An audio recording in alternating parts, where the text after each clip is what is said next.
कितने कालों में बांटते हैं और किस काल के कौन से कवि हुए हैं, उन्होंने किस प्रकार की रचनाएं की है, ये सारी बातें जो है ये हम इस कविता साहित्य के इतिहास में जानेंगे। तो आज हम ये टॉपिक शुरू करते हैं, हिंदी कविता साहित्य का इतिहास। तो जब भी ये क्वेश्चन आता है तो सबसे पहले हमने स्टार्टिंग में बताना है कि हिंदी कविता का आरंभ कब हुआ है। तो हिंदी कविता के आरंभ के बारे में लेखकों, कवियों आज के विषय में थोड़ा सा मतभेद है। कुछ लोग कहते हैं कि हिंदी कविता का आरंभ 8वीं यानी 8th शती में हुआ था और कुछ लोग कहते हैं कि 10वीं शताब्दी में हुआ था। तो कभी कभी ये आंसर क्वेश्चन भी आ जाता है 1 नंबर वाले में कि हिंदी कविता का आरंभ किस शती में हुआ था। तो हम उसको दोनों को लिखेंगे कि कुछ का मानना है 8वीं शताब्दी में और कुछ का मानना है कि 10वीं शताब्दी में हुआ था। और हिंदी कविता के पहले कवि कौन से थे, इस बारे में भी इतिहासकारों का थोड़ा मतभेद है। कुछ लोग ये कहते हैं कि राहुल सांकृत्यायन हिंदी के पहले कवि थे। राहुल सांकृत्यायन, जिन्हें सरापाद के नाम से भी जानते हैं, पहले कवि थे। और कुछ लोगों का ये मानना है कि आचार्य रामचंद्र शुक्ल पुष्य ये हिंदी के पहले कवि थे। यानी दोनों के बीच में थोड़ा सा मतभेद है। कुछ का मानना है राहुल सांकृत्यायन हिंदी के पहले कवि थे और कुछ का मानना है कि रामचंद्र पुष्प जो थे वो हिंदी के पहले कवि थे। तो इस तरह से हिंदी के आरंभ के बारे में भी मतभेद है, 8वीं और 10वीं शताब्दी के भी, और पहले कवि के बारे में भी मतभेद है। इसके साथ साथ हिंदी के बारे में कहा, हिंदी समय समय पर हिंदी का विकास होता रहा। कवियों ने अपनी कविताओं के द्वारा हिंदी के रूप को और भी निखार दिया। हिंदी कविता के इतिहास को हम 4 कालों में बांटते हैं। जो शुरू शुरू में कविताएं लिखी गई वो अधिकतर उन्हें जो जिस भाषा में लिखी गई उसे हम पुरानी हिंदी कहते हैं। यानी समय के साथ साथ बदलाव होता है ना, जैसे आप देखते हो कि आज से 5 साल पहले कुछ चीजें जो थी वो अलग ढंग से लिखी जाती थी। आज जब से मानक हिंदी का विकास हुआ है कुछ चीजों में बदलाव आया है। जैसे आधा शब्द है, पहले की हिंदी में आधे शब्द का प्रयोग होता था, लेकिन मानक हिंदी में आधा शब्द समाप्त कर दिया गया है। इसके साथ साथ बहुत से परिवर्तन हुए हैं। तो इसी तरह से शुरू शुरू में यानी 8वीं या 7वीं या 8वीं शताब्दी तक जिस रूप में हिंदी को लिखा गया उसे पुरानी हिंदी के नाम से जाना जाता है। फिर धीरे धीरे समय के साथ साथ हिंदी का रूप बदलता गया। लेकिन एक Yes. Ma'am, please tell on which page number it is. No, no need book. आपको बुक की जरूरत नहीं है, आपकी बुक में नहीं है। Okay, you listen. उसके बाद मैं आपको इसके नोट्स फोटो जो है मैं आपको भेज दूंगी, फोटो जो है मैं आपको भेज दूंगी। ठीक है, ये आपकी जो मैं आपको पढ़ा रही हूँ ये आपकी बुक में चैप्टर नहीं है बेटा, इसलिए मैंने कहा ना इसको ध्यान से सुनना है आपने। ये हमने लिखना है, ये लिखने के लिए मैं आपको फिर मटेरियल भेज दूंगी। समझ में आ रही है मेरी बात की नहीं? Okay Yes, ma'am. हाँ, आपको गाइड वगैरह में मिल सकता है ये, अदरवाइज बुक में नहीं है ये हमारी। सो लिसन केयरफुली, इसीलिए मैंने आपको ये स्पेशल क्लास दोनों रखी क्योंकि हम यहाँ ध्यान से सुन सकते हैं, आप ध्यान से मुझे पूछ सकते हो और बाकी मटेरियल मैं आपको भेज दूंगी, आप बिल्कुल टेंशन मत लो। लेकिन अपने साथ कॉपी और पेंसिल जरूर रखो। जो बात आपको मेन लगती है, जैसे हिंदी कविता के मतभेद है, आरंभ का, कवि का मतभेद है, कौन सा कवि प्रमुख है, तो एक एक ऐसी छोटी छोटी चीजें आप जो है वो नोट कर सकते हैं। अब समझ में आ गई बात मेरी? इस तरह से हिंदी कविता में कवियों ने अपनी कविता के माध्यम से हिंदी के रूप में बहुत बार परिवर्तन हुआ। लेकिन एक बात का हमेशा ध्यान रखा गया कि ये जो भाषा है इसकी सरलता समाप्त ना हो। यानी चाहे किसी भी रूप में हिंदी लिखी गई, हर रूप में सरल और सहेज भाषा थी, आसानी से समझ आने वाली भाषा थी। इसके बाद अब हम देखेंगे कि हिंदी कविता साहित्य को 4 कालों में बांटा जाता है। जैसे यहाँ पे आपको डायग्राम भी दिखाई दे रही है, आप अपनी कॉपी पर भी इसको डायग्राम के रूप में बना सकते हैं, एक फ्लो चार्ट जैसा बना सकते हैं। तो उसमें हम ऐसे लिख सकते हैं, हिंदी कविता को 4 कालों में बांटते हैं। पहला है आदिकाल। आदिकाल का आरंभ, इस काल को आदिकाल या वीर गाथा काल के नाम से भी जानते हैं। अभी मैं सिर्फ इसके नाम आपको बताऊंगी, फिर जब हम इसको डिटेल में करेंगे तो हर काल को हम अलग अलग बताएंगे। तो आदिकाल, आदिकाल का आरंभ जो है वो 800 से लेकर 1400 ईस्वी माना जाता है, यानी 800 से लेकर 14 ईस्वी तक। 800 से लेकर 1400 के बीच में जितने भी कवियों ने जो कुछ भी लिखा वो आदिकाल के नाम से जाना जाता है। दूसरा है भक्ति काल।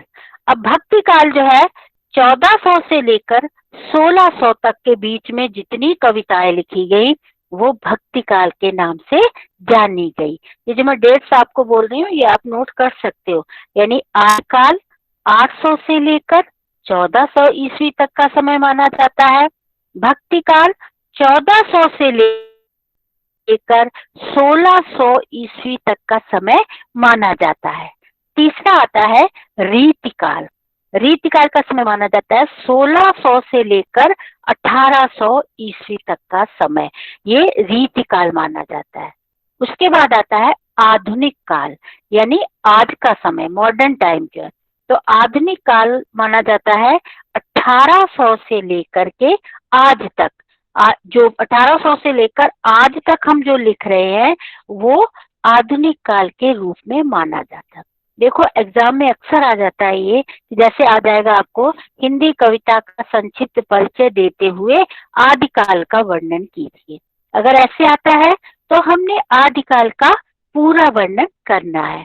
और अगर आ जाता है कि हिंदी कविता का साहित्य का परिचय देते हुए हिंदी के चारों कालों का वर्णन कर, तो हमने सबका अलग अलग करना है। लेकिन एक बात ध्यान रखना, जब ये क्वेश्चन आता है कि हिंदी कविता साहित्य का परिचय देते हुए बताएं उसे कितने कालों में बांटा जाता है, तो अक्सर कभी कभी आप ये गलती कर देते हो कि जैसे आपको याद है कि आदिकाल, भक्ति काल, रीतकाल, आधुनिक काल, लिखते समय आपको भूल जाता है आदिकाल के बाद आधुनिक काल लिख दो, रीतिकाल लिख दो, तो ये गलत हो जाता है।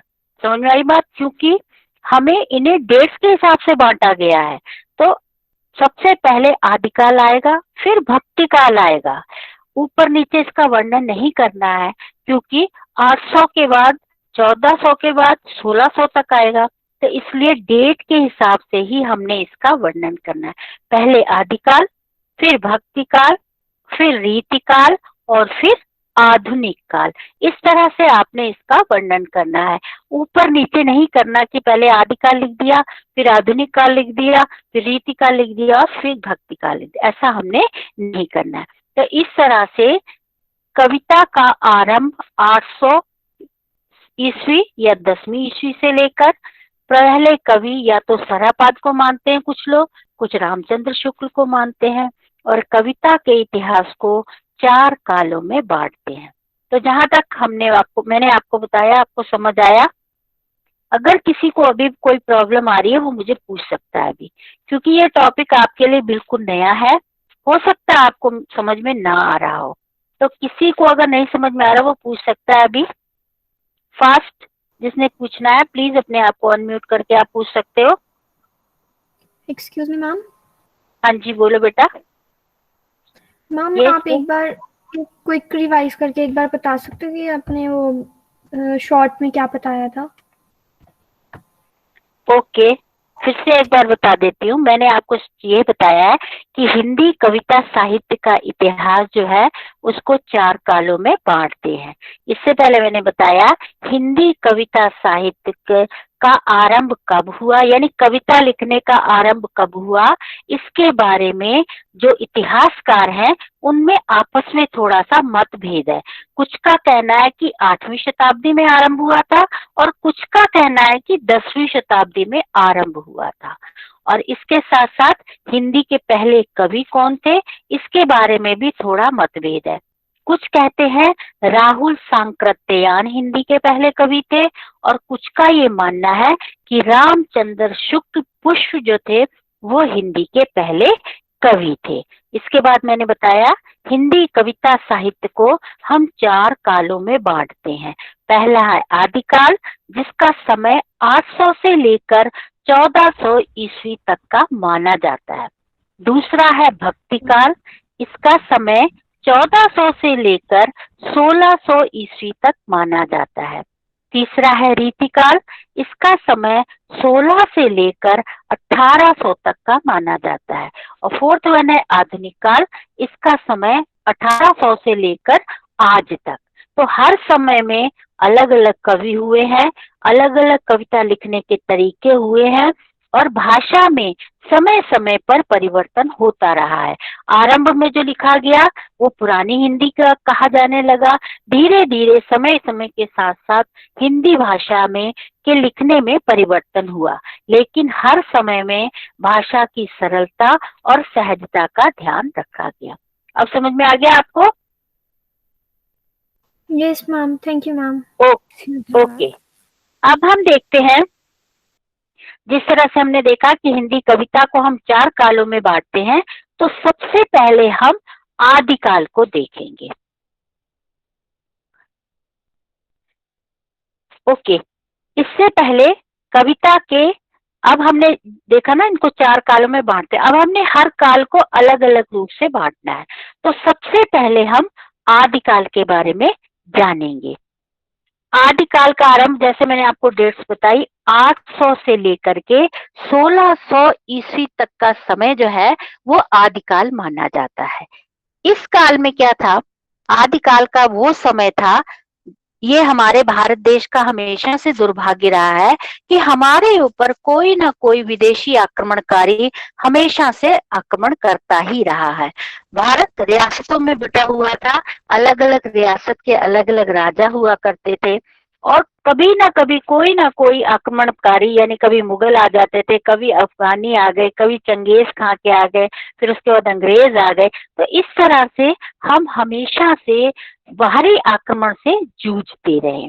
तो इसमें क्या हुआ, जो राजा महाराजा हुआ करते थे, तो प्राचीन समय में क्या होता था, राजा महाराजा अपने महलों में कवि हुआ करते थे, उनके राज्य में कवि हुआ करते, जिन्हें राज दरबारी कवि कहा जाता था, जिनका काम होता था अपने राजा का मनोरंजन करना।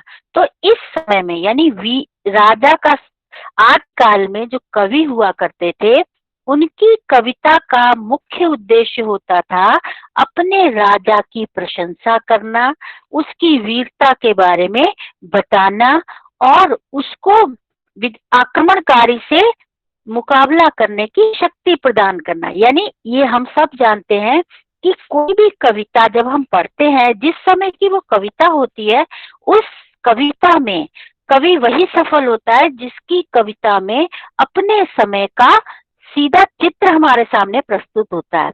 जैसे उदाहरण के लिए आप साधारण शब्दों में समझो, अगर आप स्वतंत्रता के समय की, यानी 47 से पहले और उसके बाद आसपास के समय की जब कविताएं पढ़ोगे, किसी भी रविन्द्रनाथ ठाकुर की पढ़ो, तो उसमें क्या दिखाई देता है? अंग्रेजों के प्रति विद्रोह दिखाई देता है, स्वतंत्रता के लिए समाज में जो उत्तेजना थी वो दिखाई देती है।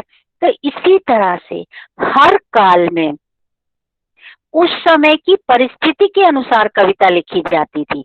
तो आदिकाल में क्या था, हमारा देश विदेशी आक्रमणकारियों से मुकाबला कर रहा था। तो ऐसे समय में राजा महाराजाओं के राज्य में जो दरबारी कवि हुआ करते थे, उनकी कविता का एकमात्र उद्देश्य होता था अपने राजा की प्रशंसा करना, उसके साथ साथ उसकी वीरता के गीत गाना, और राजा के मन में भी वीरता की भावना को भरना। इसलिए आदिकाल को हम वीर गाथा काल के नाम से भी जानते हैं। समझ में आया? यानी आदिकाल अथवा वीर गाथा काल, ये एक ही बात है। कहीं कहीं इसको रासो काल के नाम से भी जानते हैं। तो आदिकाल, वीर गाथा काल और रासो काल, ये एक ही बात है। तो इस काल में जो भी कविताएं लिखी गई, उसमें राज दरबार के कवि अपने राजा की प्रशंसा के गीत गाते थे, उनको उत्साहित करने के लिए गीत गाया करते थे। इसीलिए इस काल को हम वीर गाथा काल के नाम से जानते हैं। इस काल में अमीर खुसरो एक मुसलमान कवि थे जिन्होंने अपने समय में खड़ी बोली में कविताएं लिखी थी।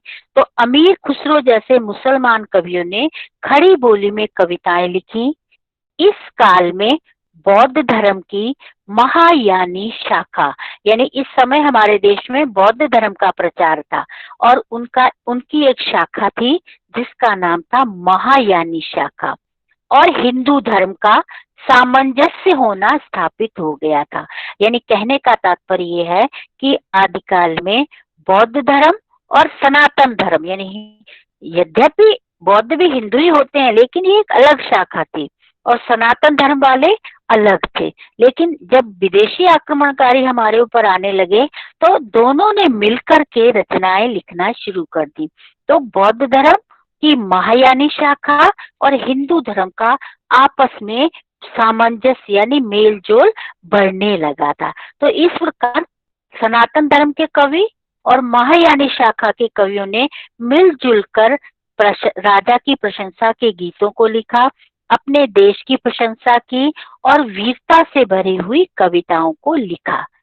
और इसके साथ साथ यानी वीर गाथा काल में केवल वीरता की ही कविताएं नहीं लिखी गई, बल्कि उसके साथ साथ धार्मिक और कुछ अधार्मिक अर्धधार्मिक यानी कुछ धर्म के प्रति भी कविताएं लिखी गई, क्योंकि बौद्ध धर्म का विकास हो रहा था तो उन्होंने अपने धर्म के बारे में भी लिखी है।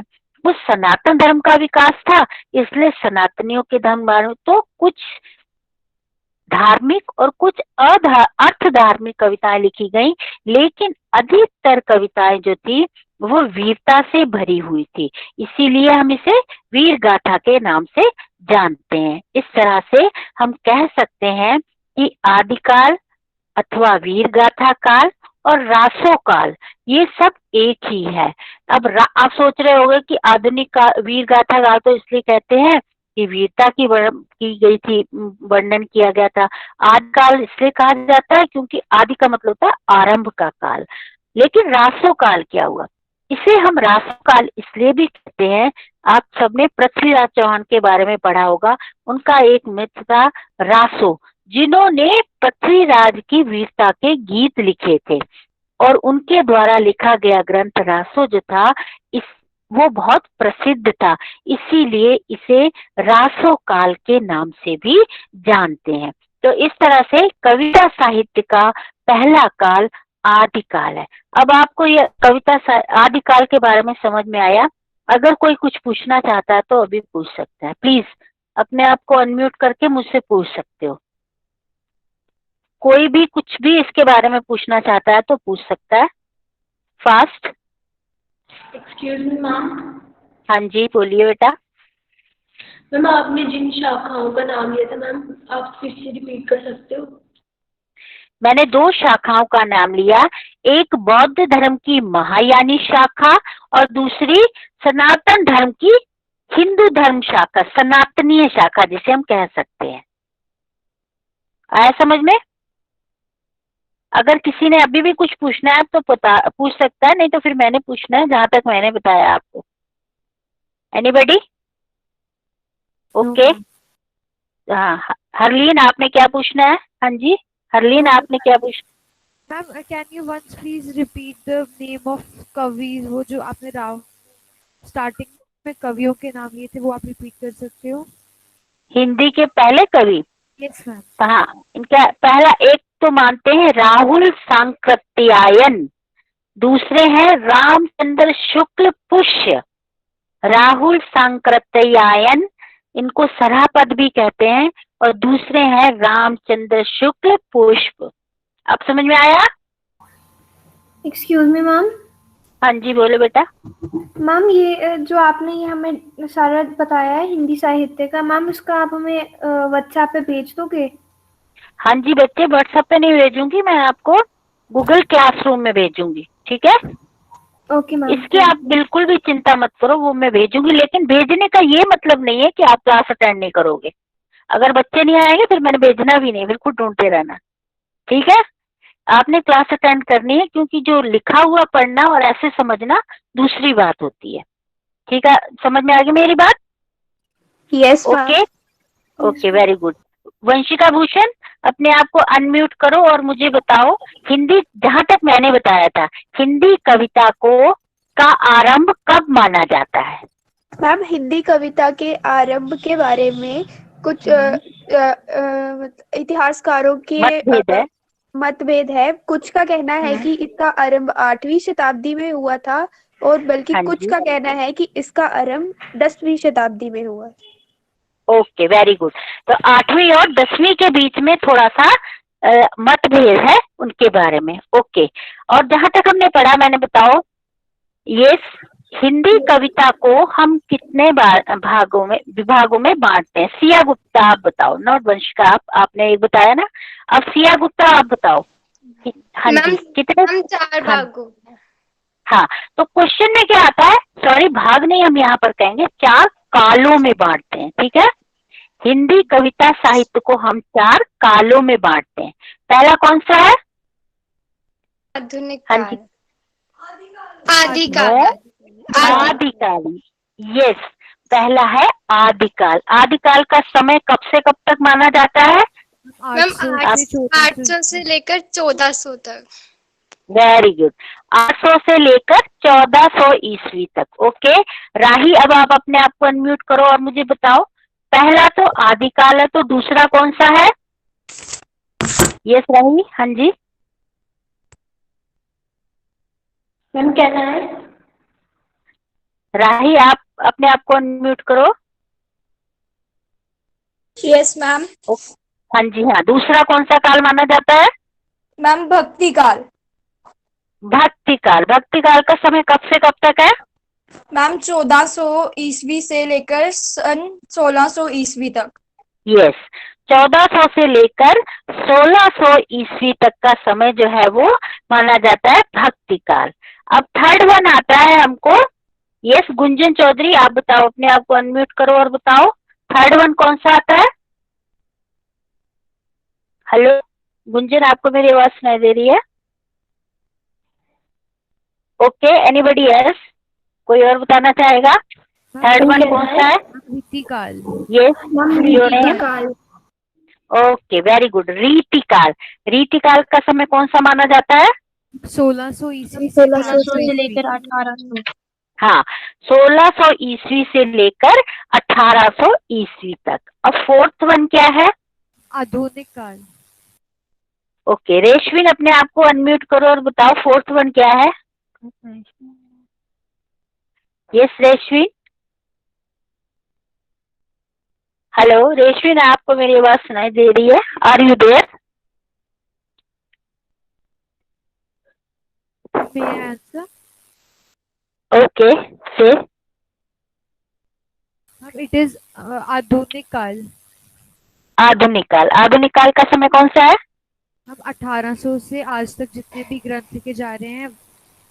हाँ, आज 1800 से लेकर आज तक का जो समय है वो आधुनिक काल के रूप में माना जाता है। तो आदिकाल को कितने नामों से जानते हैं, कौन बताना चाहेगा? आदिकाल के अलावा उसे और किस नामों से जानते हैं? वीरकाल और मैम इसको 3 नामों से जानते हैं। यस मैम वीर गाथा, आदिकाल एंड रासुकाल। यस, आदिकाल, वीरगाथा काल और रासो काल के नाम से हम इसको जानते हैं। ये जसपिंदर, अपने आप को अनम्यूट करो और मुझे बताओ वीरगाथा काल के नाम से इसे हम क्यों जानते हैं? ये जसपिंदर, हेलो। हाँ जी, हाँ बोलो बेटा, सुनाई दे रहा है। वीर आदिकाल को हम वीरगाथा काल क्यों कहते हैं? मैम क्योंकि इस काल में बहुत से वीर गाथाएं लिखी गई, और क्योंकि हमारा देश, जैसे कि आपने कहा कि विदेशी आक्रमणकारियों से ये जूझता रहा है, और इसी समय में काफी कवियों ने फिर, जैसे कि आपने कहा कि जो महायानी शाखा और हिंदू धर्म की शाखाओं ने मिलकर फिर काफी वीर गाथाएं लिखी, तो इस वजह से इसको वीर गाथा काल भी कहा जाता है। यस, यानी कवि जो थे, जो दरबारी कवि हुआ करते थे, वो अपने राजा की प्रशंसा में ही गीत लिखा करते थे, ताकि उनके राजा की प्रशंसा हो और उसके साथ साथ अपने राजाओं के मन में आजादी के प्रति या अपने दुश्मनों के प्रति जो थे वो उत्साह भर जाए। इसीलिए इस काल को हम वीर गाथा काल के नाम से भी जानते हैं। तो इस तरह से ये तो हो गया वीर गाथा काल। तो अगर एग्जाम में आपको आता है कि हिंदी कविता साहित्य को कितने कालों में बांटते हैं, वीर गाथा काल का संक्षिप्त में परिचय दीजिए, तो आपने इस पहले स्टार्टिंग वाला लिखना है, फिर एक फ्लो चार्ट बना देना है जिसमें ये काल लिखे होंगे, उनकी डेट्स लिखनी है, और फिर हमने आदिकाल के बारे में बताना है। अब सेकंड वन हमें आता है भक्ति काल। भक्ति काल के बारे में हम थोड़ा सा अभी समझेंगे, फिर बाकी नेक्स्ट क्लास में समझेंगे, ठीक है। तो भक्ति काल जो है इसका समय माना जाता है 1400 से लेकर 1600 ईस्वी तक। जैसा कि हमने पहले भी बोला कि हमारा देश जो था वो बाहरी आक्रमणकारियों से जूझता रहा। तो अक्सर क्या होता है, जो बाहर से आक्रमणकारी आए उन्होंने हमेशा अत्याचार ही किया भारत में, क्योंकि उनका एकमात्र उद्देश्य था भारत की सुख संपदा को लूटना, यहाँ के लोगों को पतंग करना। तो इससे क्या था, जनता जो थी वो पूर्णतः विदेशी लोगों के मार काट और अत्याचार से त्रस्त हो गई थी। जब इंसान के द्वारा अत्याचार किया जाता है उसके ऊपर, तो मनुष्य के पास एक ही रास्ता रह जाता है, वो होता है ईश्वर का रास्ता। तो वही हुआ, हमारे कवियों ने संसार में लोगों के मन में एक तसल्ली देने के लिए, सहारा देने के लिए उन्होंने भक्ति की रचनाएं शुरू कर दी। तो इसीलिए इस काल को भक्ति काल के नाम से जाना जाता है। अब भक्ति काल में कौन कौन से कवि थे, इनको भक्ति काल को भी आगे 2 भागों में बांटा गया। देखो, आप एक काम जरूर करना, अपनी कॉपी पर आज से ही स्टार्ट कर देना, ये एक फ्लो चार्ट बनाना शुरू कर दो। ऊपर लिखो, जैसे मैंने यहाँ पर दिया हुआ है हिंदी साहित्य का इतिहास, फिर उनको 4 भागों में बांटा। अब सबसे पहला है आदिकाल, भक्ति काल, ऐसे करके। फिर उसके बाद जैसे आदिकाल को हमने और 2 नामों से भी जानते, तो हम नीचे एक बनाकर लिख सकते हैं आदिकाल, वीर गाथा काल या रासो काल भी लिख सकते हैं। फिर हम करेंगे भक्ति काल। भक्ति काल का बनाया, उसके भी आगे 2 शाखाएं हैं। भक्ति काल 2 भागों में बांटा गया है, एक निर्गुण भक्ति और एक सगुण भक्ति। तो ये फ्लो चार्ट आज अपनी कॉपी पे चाहे आप रफली बना लेना, जैसा आपको सही लगे, क्योंकि जब आप एग्जाम के लिए याद करोगे तो वो चार्ट अगर आपके पास बना हुआ होगा तो आपको आसानी से पता चल जाएगा कि हमने किसके बारे में पढ़ना है। तो आज के लिए हम इतना ही पढ़ेंगे, क्योंकि अगर सारा एक साथ पढ़ लोगे तो आपको समझ में नहीं आएगा। तो कल की क्लास में हम भक्ति काल के बारे में पढ़ेंगे। जैसा कि मैंने बताया, हमेशा इसका आंसर देते समय ये ध्यान रखना कि किसी भी काल को ऊपर नीचे करके मत लिख देना। जब भक्ति काल पहले आदिकाल के बाद भक्ति काल आएगा तो उसको भक्ति काल में ही लिखना। इसके साथ साथ फिर आगे और क्या क्या इसके प्रश्न है वो मैं आपको साथ साथ बताती जाऊँ, ठीक है। कोई कुछ पूछना चाहता है? मैम निर्गुण और सगुण काल क्या है? बेटे वो हम कल की क्लास में देखेंगे ना, निर्गुण और सगुण वाला। जब हम भक्ति काल को पूरी तरह से, अभी तो मैंने भक्ति काल सिर्फ जिस्ट बताया आपको, कल मैं आपको इसको विस्तार से बताऊंगी। इसके कितने काल हैं, किस किस के नाम से जाने जाते हैं, कौन कौन से कवि हुए हैं, उन्होंने क्या क्या लिखा है और किस प्रकार की कविताएं लिखी हैं, ये हम भक्ति काल में कल समझेंगे, ठीक है। तो जहाँ तक आज पढ़ा है, हाँ जी आगे प्रकार है ना? हाँ जी मैम, हाँ, इनके आगे प्रकार है। निर्गुण और सगुण के आगे कोई प्रकार नहीं है, वो सिर्फ जिस्ट बताया हुआ है कि राम भक्ति शाखा है, कृष्ण भक्ति है। इतना डीप में हमें जाने की जरूरत नहीं है, हमने सिर्फ देखना है कि निर्गुण भक्ति कौन सी है और सगुण भक्ति कौन सी है, ठीक है। ठीक है, समझ में आ गया? ओके। यस अब मैम, अगर ओके, आपके थैंक पास यू। हिंदी की एक्स्ट्रा बुक्स है कोई, जैसे या गाइड है या जो भी है आपके पास, उसमें आपको ये मिल जाएगा, तो उसमें रीड आउट कर सकते हो ताकि आपको समझने में आसानी हो। बाकी मैं आपको भेज दूंगी इसका।